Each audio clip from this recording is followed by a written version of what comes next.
High, আজ করছি বোনের হোমওয়ার্ক।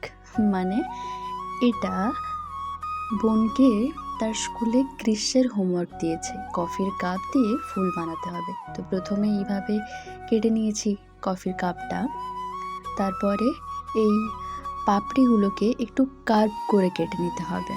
আমি এটাকে সূর্যমুখী ফুল বানাতে চেয়েছি, তো সেই কারণে মাঝখানটা ব্ল্যাক মার্কার আর ওই খয়েরি স্কেচ পেন দিয়ে ভরাট করে নিয়েছি। এরপর ইয়েলো স্কেচ পেন দিয়েই করছিলাম, কিন্তু দেখলাম সেটা খুব হালকা হচ্ছে, সেই কারণে পরে আমি ফেব্রিক কালার দিয়ে নিয়েছি।